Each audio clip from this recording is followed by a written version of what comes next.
Are you struggling to set healthy boundaries? You may be missing these key ingredients that make all the difference for whether your boundaries get respected or walked all over. I'm Michelle Baker. I have my master's in art therapy, and I created the Art as a Soul Language method to help creative women uncover hidden blocks and discover their soul purpose later in life. There are 4 things not to do when setting boundaries. I learned all of these the hard way, so I'm going to make it easy for you and lay them all out in this video.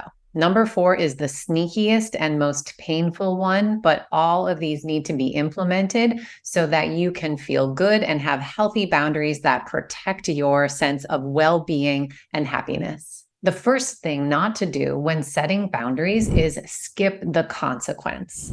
You probably already know that you have to tell somebody what your boundary is or make a request if there's some way in which they're impeding on your boundaries. That is a given. But what people are often missing is having a consequence. What are you going to do if they don't respect the request or the consequence that you just laid out? You don't always have to tell the person what the consequence is going to be, but you yourself have to know, what am I going to do if they don't listen and respect my boundary? I'll give you a couple of examples. I have a young daughter. So let's say that she's pulling on my arm, pulling on my arm. I'm going to set a boundary. Stop pulling on my arm. But that's not enough, right? What if she pulls on my arm again? Am I going to just say, stop pulling on my arm, stop pulling on my arm? That is an ineffective boundary. Instead, I set the boundary, stop pulling on my arm. I use the type of language and voice tone so that she knows I'm serious. And then if she does it again, that means she's violated the boundary that I have set.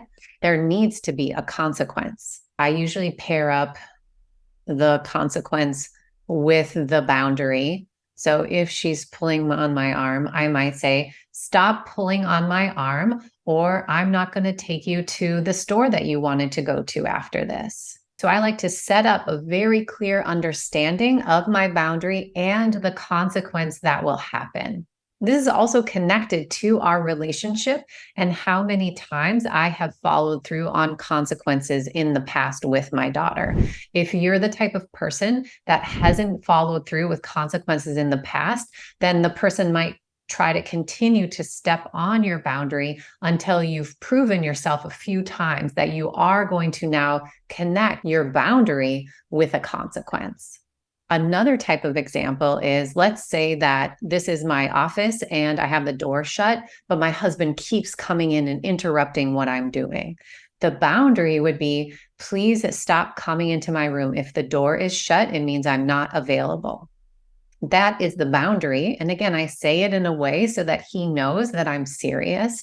But what is the consequence that I'm going to give if he doesn't respect it? I have to know upfront for myself that I'm ready to defend the line that I just drew in the sand. The natural consequence that arises when somebody violates our boundary, I ask to not be interrupted and you interrupt anyway, the natural consequence is anger. However, that's not always the pair up that's going to be effective at helping convey the seriousness of your consequence and creating a strong feedback loop. If you violate my boundaries, then something unpleasant is going to happen for you.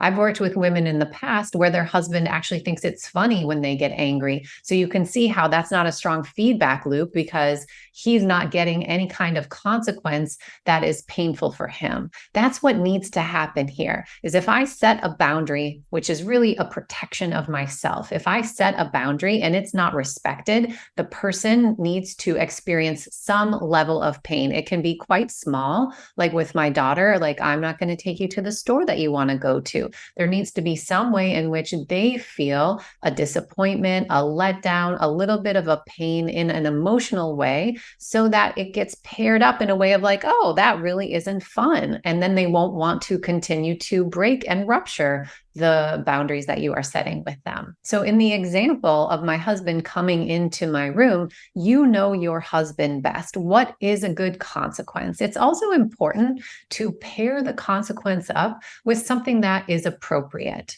So when my daughter was pulling on my arm, I wouldn't say, oh, quit pulling on my arm or you'll never have dessert again, right? That's not an appropriate consequence. And it's honestly something that you couldn't follow through on anyway. So it needs to match up with the level of what it is they're doing. So if she pulled on my arm, she would get a different consequence than if she slapped me across the face, which my daughter would never do. But you can see how those need to have different weights because they have a different weight in their behavior. Same with the husband interrupting me. Think about what's happening.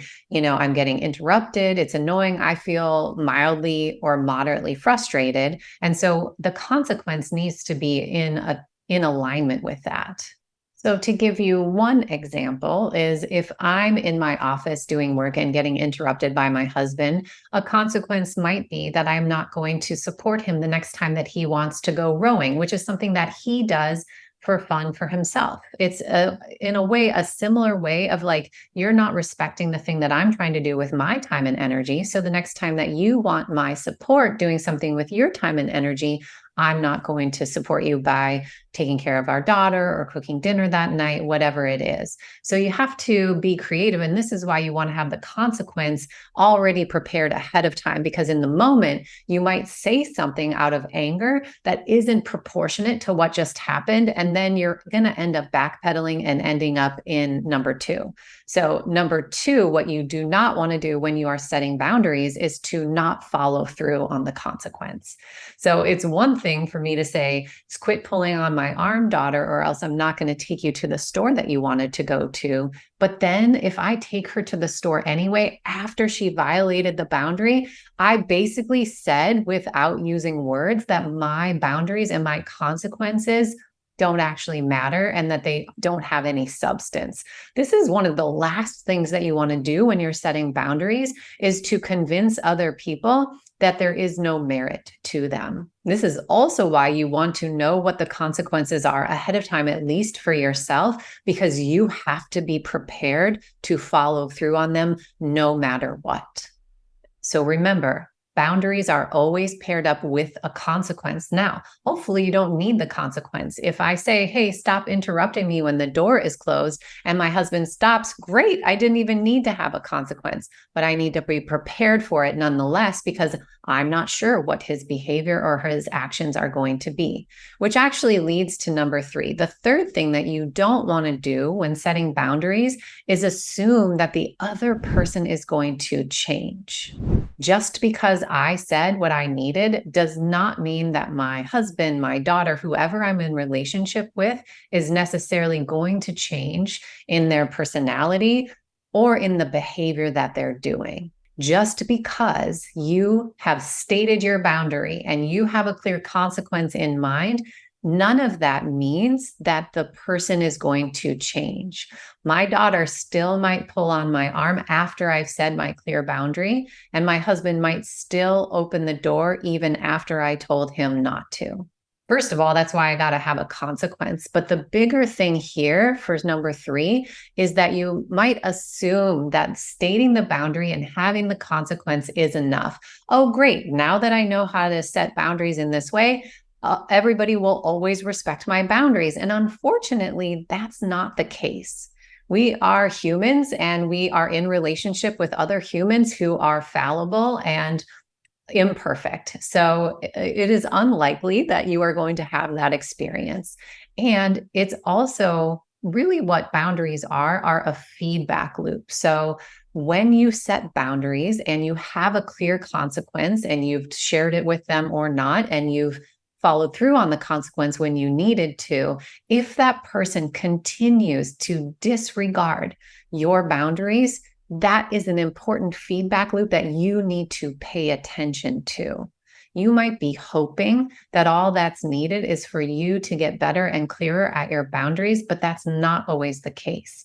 It is possible that as you become more empowered with your clear consequences and your boundary setting, that what you learn in your feedback loop is that that person continues to disrespect my boundaries, even when I am crystal clear and offering consequences. And that, my dear, is very important, because That information is part of what you need to make a decision about how much you want that person in your life. Someone that continually disrespects your boundaries when you are clear is not somebody that is healthy for you as a person.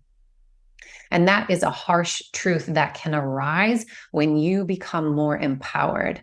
Something that surprises the women that I work with is on the path of your personal growth and healing, as you become more integrated and empowered, not everybody is going to come along for the ride. And it can be painful as you grow to see that you grow away from certain people. However, you absolutely deserve to have your boundaries respected, because boundaries are respect for yourself, for your happiness and your own well-being. And that leads to the fourth thing not to do when setting boundaries, which is to ignore your own boundary.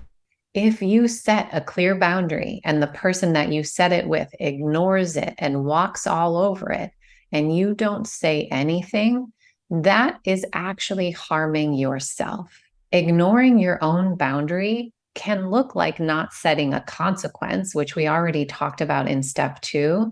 But before that, it looks like not even realizing that there's something that you want to set a boundary around. Ignoring your own boundary is believing that maybe you are supposed to feel uncomfortable or unhappy. It's just supposed to be depleting for you. And if you have those things, or if you feel frustrated or angry, which are the emotions that pair up with boundary violation, any of those things are symptoms that you actually need to set a boundary that you're not setting for yourself. And then when you do set your boundary, the consequence is what proves to you and to other people that that boundary is valid and worthwhile and needs to be respected. When we ignore our boundaries, it is an assault on ourselves.